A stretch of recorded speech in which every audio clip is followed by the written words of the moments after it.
Perkenalkan, nama saya Jutan Manik, mohon izin Pak Ganjar, Pak Mahfud. Tadi saya ingin menyambung dari statement Bapak, bagaimana kompetisi yang sehat. Kalau kita lihat dalam melamar pekerjaan di ASN, P3K, untuk masuk sekolah kedinasan, Akpol, Akmil, dan lain sebagainya, itu sudah dimulai dari seleksi online di awal.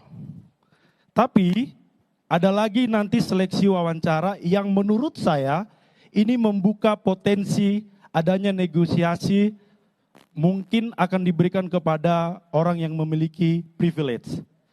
Jadi bagaimana Bapak melihat situasi sekarang ini agar benar-benar seleksi untuk bekerja di pemerintahan ini menjadi seleksi yang sangat terbuka.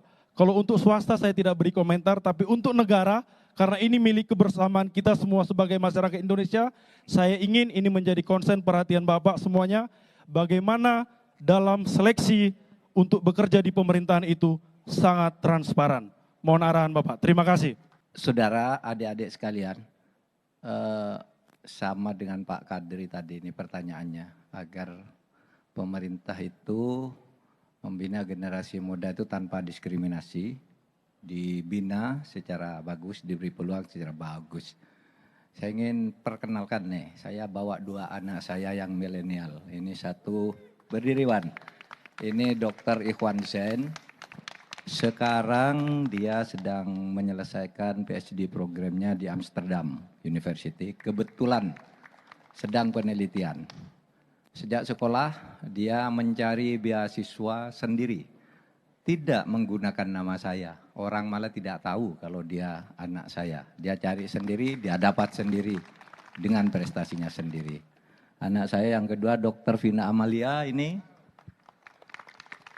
dokter dari Universitas Airlangga. Juga sampai lulus dari sekolah tidak ada yang tahu bahwa dia anak saya karena saya bilang jangan bilang kalau kamu anak saya. Kalau anak pejabat itu biasanya akan diberi kemudahan-kemudahan. Bahkan anak saya ini dulu oleh dosennya sempat disubsidi susu dan pisang setiap hari. Ini anak saya ini. Dikira enggak tahu kalau anaknya waktu itu ya ketua MK. Saya bilang enggak usah bilang-bilang gitu.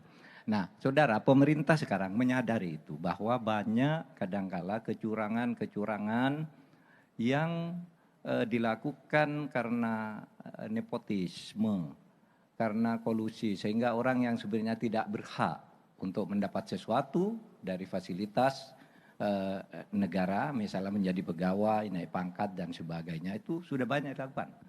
Oleh sebab itu, presiden sekarang itu atau pemerintah yang sekarang itu menyadari itu. Coba sekarang dulu yang seperti itu tuh banyak sekali, lulus karena titipan, karena ponaannya, karena. Nah sekarang kalau orang jadi ASN misalnya, itu kan ujiannya langsung lewat lewat komputer, lalu di situ langsung ada nilainya. Kamu sekian, belum sampai nilaimu, kan gitu. Sekarang sudah lebih objektif. Di bidang kepegawaian sekarang misalnya ada sistem lelang untuk menduduki jabatan tertentu. Itu untuk lebih memperbaiki ke depan. Bukan sekarang, bukan sudah baik. Kalau pemerintah tuh punya 3 program. Yang pertama, digitalisasi. Pemerintahan berbasis digital.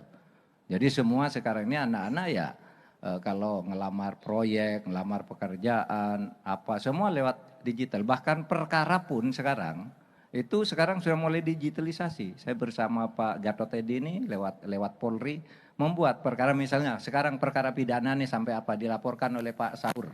Misalnya Pak Saur sekian dilaporkan. Itu 2 bulan ditanya, oh perkaranya ketemu, ada di sini. 3 bulan sampai di mana, ini sampai di mana, itu sudah mulai ke sana sekarang. Tidak semua perkara karena banyak pengadilan, banyak hakim, jaksa belum suka, polisi belum suka dengan ini sehingga masih terbatas. Tetapi terus akan mulai semua perkara besok. Bisa kalau masuk tanggal 1 April, kok 1 Agustus belum ada kabarnya. Itu bisa dilacak, ini macet di mana ini, gitu. Sampai akhirnya kalau vonisnya itu sudah dikirim ke siapa dan seterusnya. Nah itu semua kita lakukan, digitalisasi. Lalu yang kedua pembinaan SDM tadi, menyediakan beasiswa untuk sekolah-sekolah. Lalu yang jadi banyak masalah itu dari sudut hukum tadi banyak peraturan perundang-undangan yang tumpang tindih. Ini kita sadari, ini yang sering merugikan anak-anak milenial gitu. Sudah selesai menurut aturan yang ini, ternyata belum selesai menurut aturan yang ini. Ini hal yang sama diatur oleh dua peraturan yang berbeda. Nah itulah sebabnya lalu pemerintah memperkenalkan Omnibus Law. Cara menyelesaikan masalah, satu masalah itu tidak usah diatur oleh banyak masalah, oleh banyak aturan. Ada satu aja pintunya. Nah tentu Omnibus Law dan sebagainya bisa dikritik. Tetapi sebagai sebuah metode itu bagus. Apakah isinya yang sekarang ini tidak bisa dikritik? Silahkan dikritik. Tetapi itu jalan keluar untuk memandang itu tadi. Terima kasih. Terima kasih Pak Mahfud. Sudah terjawab Mas?